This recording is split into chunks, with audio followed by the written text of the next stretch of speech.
रावलपिंडी में 9 मई के वाकयात पर चेयरमैन पीटीआई के खिलाफ एक और मुकदमा दर्ज कर लिया गया है।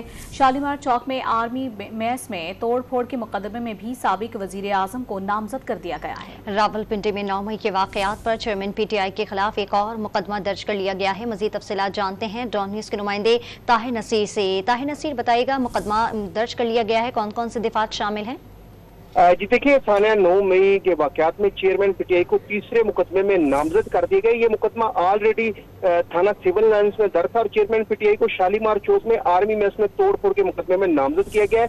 चेयरमैन पीटीआई के इस हवाले से पहला मुकदमा जो है वो ऑलरेडी रावलपिंडी पुलिस ने दर्ज किया था।